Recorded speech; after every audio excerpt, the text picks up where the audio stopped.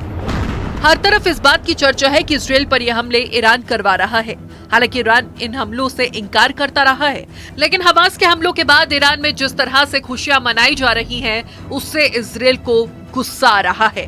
जबकि ईरान के राष्ट्रपति रईसी ने फिलिस्तीनियों को हथियार उठाने का आह्वान कर दिया है। ईरान ने तो मुस्लिम देशों से इसराइल की सेना को आतंकवादी संगठन तक घोषित करने की मांग कर दी है। दूसरी तरफ दक्षिणी लेबनान में हिजबुल्लाह के लड़ाकों और इसराइल की सेना के बीच 7 अक्टूबर के बाद जंग और भड़कती हुई नजर आई और ये बात जग जाहिर है कि हिजबुल्लाह को किसका समर्थन है। लेकिन अब हिजबुल्लाह ने इस जंग का आरोप सीधे सीधे अमेरिका पर लगा दिया है। हिजबुल्लाह ने अमेरिका को दिखाई आंख।